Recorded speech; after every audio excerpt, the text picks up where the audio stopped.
오늘 하루 이슈의 중심 최경영의 최강 시사. 네, 열린민주당과의 열린통합을 제안한다. 더불어민주당 추미애 대선 경선 후보가 제안한 열린민주당과의 통합 제안을 놓고 민주당 내부가 좀 시끌시끌하죠. 일부 여권 주자들은 찬성하고 나섰지만 지도부 입장은 약간 회의적인 분위기고, 이 시기에 이런 제안을 내놓은 이유도 궁금합니다. 추미애 후보 직접 연결돼 있습니다. 안녕하세요. 네, 안녕하세요. 예, 열린민주당과의 통합을 공개 제안하셨는데 왜 이 시기에 제안을 하셨나요? 네, 윤석열, 최재형 두 사람이 국민의힘에 입당해서 사실상 제3지대가 소멸 수순이죠. 예.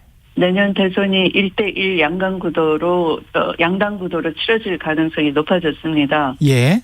네, 그래서 보수 쪽은 후보들의 말씀에도 불구하고 반문 보수 대연합이 구축되고 있는데요. 저희 쪽은 불과 1년 여전에 한지붕 식구였던 열린민주당과의 통합에 대해서 누구도 언급하지 않아요. 그래서 제가 보수 대연합에 맞선 민주개혁연합, 촛불시민연합을 만들자, 이것이 열린통합이다, 이렇게 말씀을 먼저 드렸고요. 예. 당대당 통합이 아니더라도 정책 연대, 예를 들면 언론개혁, 검찰개혁, 사법개혁 등을 놓고 서로 도와가면서 수위도 높여가고 할 수가 있는 거죠. 그래서 공동 정책 협약 또는 후보 단일화 이런 통합 의제들 가지고 점차 하나가 돼갈 수 있지 않느냐 하는 겁니다. 예. 당장의 당대당 통합은 아니더라도 선언적으로 함께 할 수 있는 부분은 함께 하자, 이런 말씀이시군요. 그렇습니다. 네. 예. 지금 1대1, 그러니까 보수와 이른바 민주개혁 시민연합이라고 말씀을 하셨는데, 네. 이 보수 대 진보 간단하게 이야기를 하겠습니다. 보수 대 진보가 1대1의 박빙의 대선이 될 것 같다. 그러면은 대선 판세는 조금 불리하다, 이렇게 느끼십니까? 이렇게 가다가는 민주당 내부에서도 서로 네거티브 경선을 하고 있고요. 예. 열린 민주당 같이 원래 한 동지였던 사람들이 또 밖에 있어서, 예. 그렇게 분산이 된 채로 선거를 치를 수는 없지 않느냐, 1대1 구도가 형성돼가고 있는 데서. 예. 이쪽도 개혁 우군을 함께 불러 모아야지만 이 사회 대개혁 진영에 힘이 생긴다라는 거죠. 예. 그래서 네. 지금은 통합이 중요하다. 김두관 후보는 찬성 입장 밝혔지만 어제 이상민 당 선관위원장 저희 프로그램 인터뷰했는데 대의 명분이 충족돼 있는가, 이게 사실상 반대고요. 송영길 당대표는 약간 유보적인 태도인 것 같습니다. 전체적으로 봤을 때 어떻게 생각하세요? 이런 선언적인 거라도 같이 할 수 있는 그런 분위기는 성숙돼 있다, 이렇게 보십니까? 우선 당 선관위원장이 후보들의 그 주장에 대해서 일일이 뭐라고 의견을 밝히고 하는 것은 그 본분에 어긋난 권한을 벗어난 일이고요. 그렇게 하면 안 되고요. 부적절하다. 네. 예. 네. 그리고 당 대표 입장에서는 당 대표는 이런 그 집안을 키우고 또 대선의 분위기를 마련하고 하는 거니까 오히려 본인이 먼저 더 적극적으로 나서야 되는 일이죠. 예. 저쪽 당의 이준석 후보는 밖에 있는 후보들 만나서 어떻게든 데리고 오려고 하고, 네. 그러지 않습니까? 그런데 이쪽은 그런 말을 해줘도 피한다 그러면 안 되는 거죠.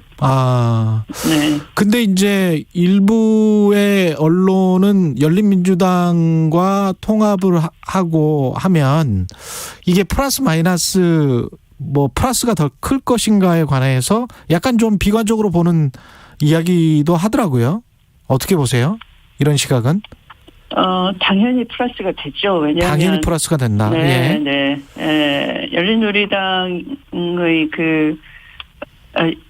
사례에서 보더라도 사실은 그 분열로 인한 지지층이 돌아섬으로써 인한 예. 그 대선 패배가 있었고요. 예. 그런 역사적 경험도 있었고 그래서 이쪽 진영은 단합하고 하나가 되고 뭉치면 승리를 했고요. 예. 또 분열 요소를 관리를 하지 못하고 갈등으로 그냥 방치됐을 때는 패배를 했고요. 네, 그래서 그걸 뼈저리게 잘 알고 있는 제가 지난 2017년 대선에도 조기 대선에도 불구하고 그 분열을 극복해낸 당 대표였고요. 예.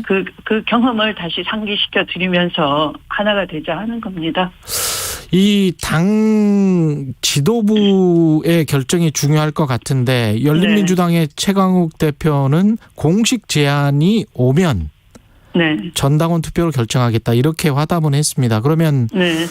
민주당은 어떻게 해야 될까요? 어떤 절차와 과정이 필요할까요?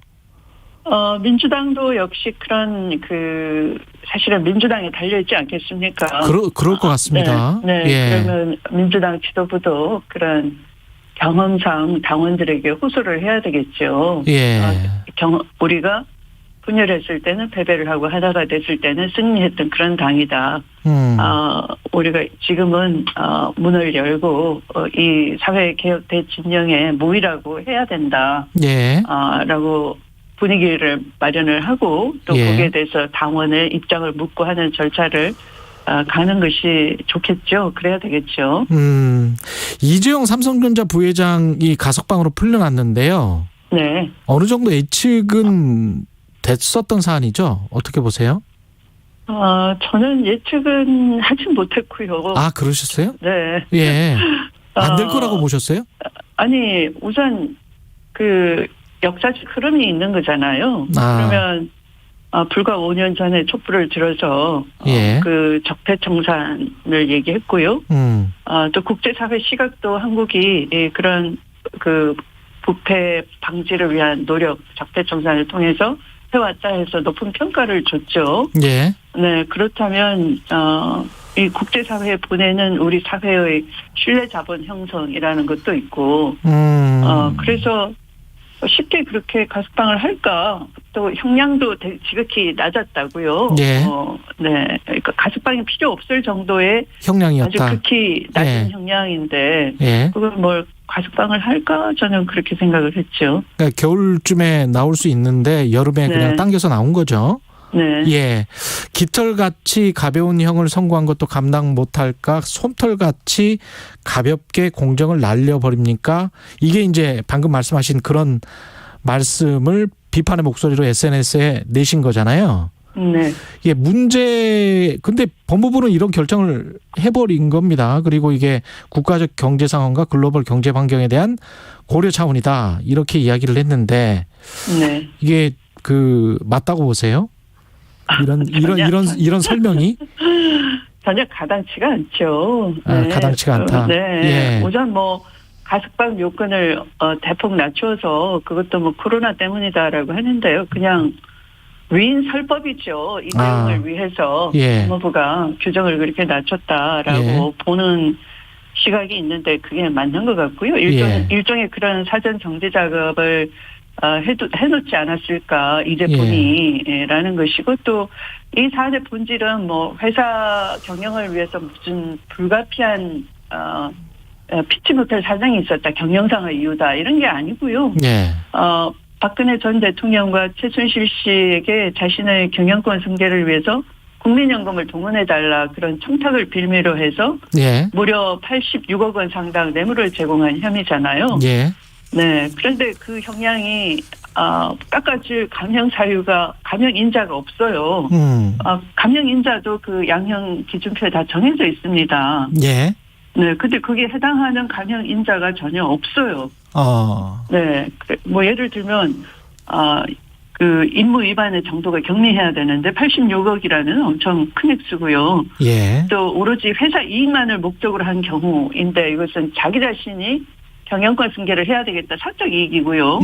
그다음에 사실상 압력이 한 소극적 범행 가담이어야 되는데 그런 최준실 씨 딸 위해서 말 사주라 이런 것이 그렇게 센 압력이라고 보기보다는 자기를 위해서 국민연금 동원해달라 청탁을 하고 한 거잖아요. 예. 그래서 그런 정해진 감형 인자가 없음에도 불구하고 이런 최저형이라는 것은 너무나 깃틀같이 가벼운 거고요. 예.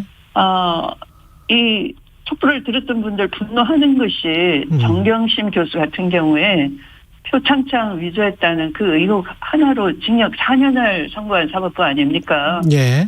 네, 그러면 이 86억 원 뇌물 제공한 사람에게 고작 2년 6개월 선고한 것? 이게 사실상 뭐 가석방을 법원에서 미리 염두에 두고 그렇게 하지 않았을까 하는 예. 그런 의심이 드는 거죠. 근데 이제 가석방 결정 전에 그 각종 네. 여론조사 같은 거를 보면 국민의 한 3분의 2 정도가 가석방 결정에 찬성을 하고 있었단 말이죠. 이거는 어떻게 보십니까? 여론이 그렇게 되도록 언론이 조성한 측면이 있을까요? 우리가 뭔가 놓치고 있는 부분이 있다고 보십니까?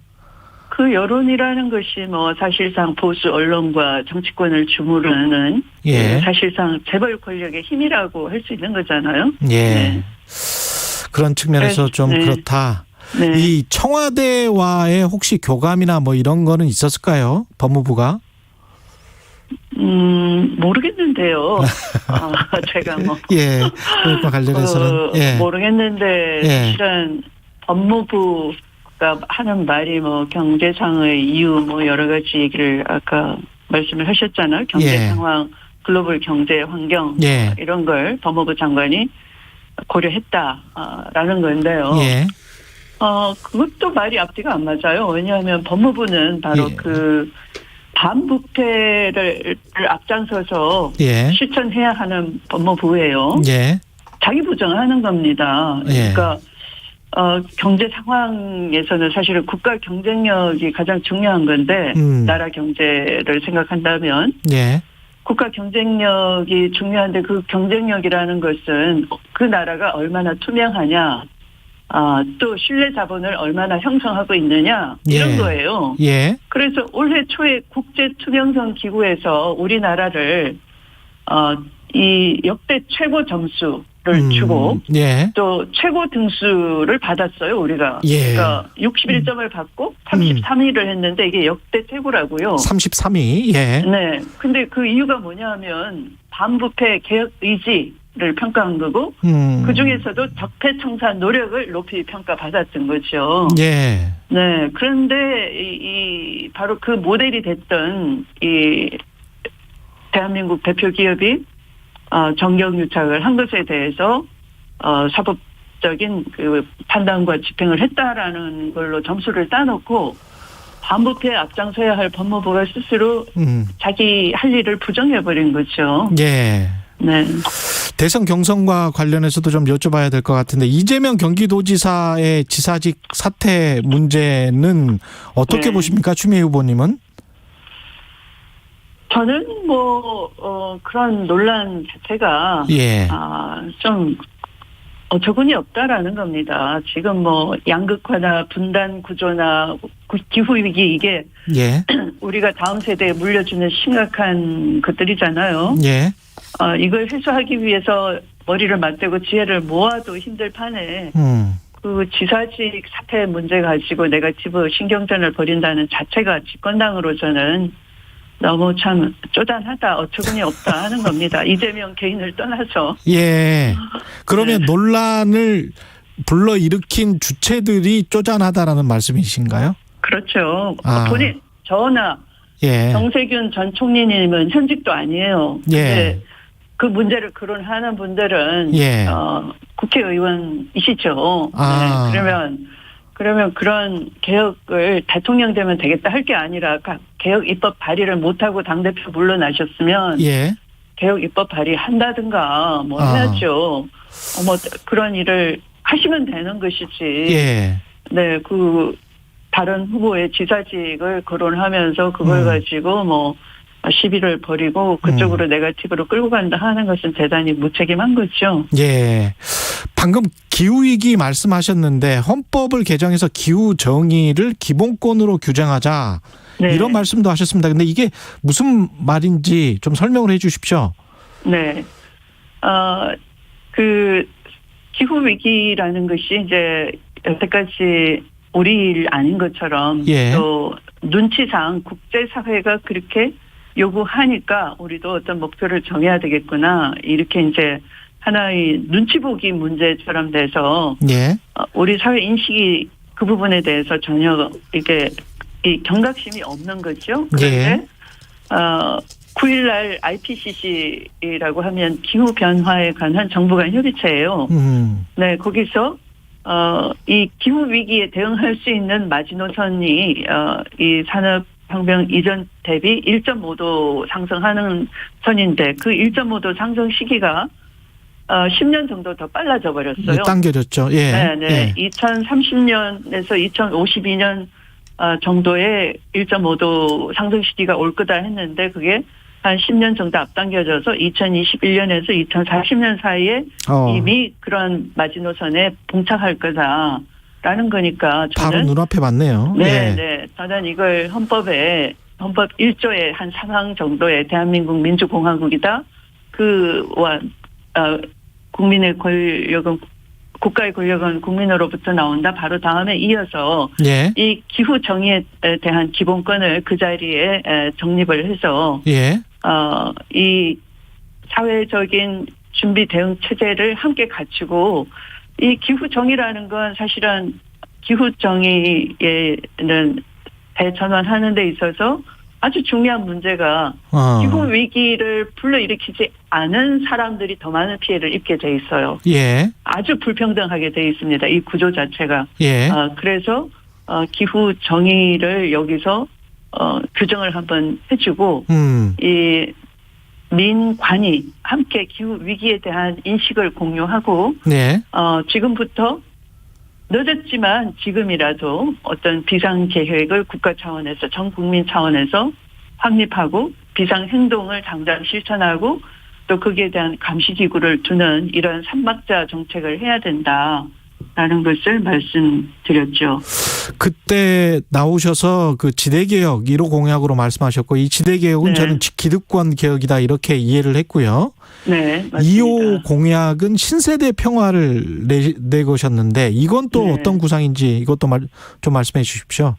네, 그러니까 지대개혁은 이제 양극화의 근본 원인을 해소하기 위한 토지 정의라고 네. 한다면 우리가 다음 세대에 이 분단 구조를 물려주게 생겼습니다. 네, 그래서 이 평화 정의를 제가 말씀드리는 건데요. 예. 이 신세대 평화라는 것은 이 공존과 교류와 공영을 다음 세대가 이어갈 수 있는 그런 것을 시스템으로 만들어 놓자 하는 것입니다. 그러니까 뭐 구체적으로는 한 그 신세대 미래 평화기금, 청년기금 같은 걸 마련해서 예. 앞으로 이제 미중 간의 이 기술 민족주의를 놓고서 신냉전이 벌어지는데 우리가 또 그 틈바구니에 들어가게 생겼어요. 그래서 그걸 미리 우리가 남북이 서로 교류하면서 준비하자. 예. 네, 기술을 함께 공동 연구하고 또 이 함께 세계로 나가는 그런 다음 세대에게 희망과 일자리를 기회를 늘려주자 하는 그런 것이 주 내용입니다. 예. 네. 그리고 다른 후보들 정책도 약간 좀 평가를 해 주셨으면 좋겠는데 특히 네. 지금 1위 여권의 1위 후보하고 있는 이재명 후보 같은 경우 기본소득, 기본주택, 기본금융 시리즈지 않습니까? 네. 근데 이제 재원 마련이랄지 이게 어디로부터 돈이 나오고 땅이 나오는가 거기에 관해서 이제 비판하시는 분들도 많은 것 같은데 어떻게 보시는지요, 주매 후보님은? 네, 기본 시리즈는 조금 본말이 전도된 거예요. 예. 그러니까 그 기본을 하려면 재원 마련 말씀처럼 네. 그게 중요한데요. 이것은 기본적으로 불공정, 불평등을 혁파하지 않고는 시스템 자체를 근본적으로 바꾸지 않고는 그 재원 마련은 거의 그냥 눈꽃만큼 나올 겁니다. 그래서 그게 정기적으로 고정적으로 뭐 소득 대체 정도로 할 수 있는 기본소득이 나올 수 없는 모델이고요. 예. 그러니까 이제 상대 진영에서 그걸 아니까 뭐 용돈 주는 거냐, 뭐 예. 식비 주는 거냐 이렇게 비판을 하는 거죠. 저는 우선 이 기본소득이 됐든 또는 기본주택이 됐든 이게 나오려면은 예. 이 불로소득 지대추구 시스템을 고치는 게 먼저다라는 겁니다. 예. 뭐 어제 그 장기 저리 대출 기본금융 이것도 제안을 했지만 이것도 사실은 불로소득 기반이 주로 부동산이 주로 그 원인이 되는 건데요. 그렇죠. 지배주고 시스템에서. 예. 금융도 다 부동산 담보부 대출을 해서 부동산을 금융화해버리잖아요. 그렇습니다. 그래서 투기화가 되는 거죠. 투기 상품으로 부동산이 돼버린 거죠. 예. 그러면 금융개혁을 또 해야 되는 거예요. 그래서 그런 금융개혁을 하지 않고 금융개혁을 하려니 그 뿌리가 또 부동산이니까 그렇죠. 이 불로소득의 지대추구 시스템을 고치지 않고는 예. 그런 그 기본 시리즈는 약간 그 사상 누각이다. 라는 거죠. 알겠습니다. 오늘은 네. 여기까지 해야 되겠습니다. 시간이 다 네. 돼서요. 말씀 네. 감사하고요. 추미애 전 법무부 장관 더불어민주당 대선 경선 예비 후보였습니다. 고맙습니다. 네, 고맙습니다.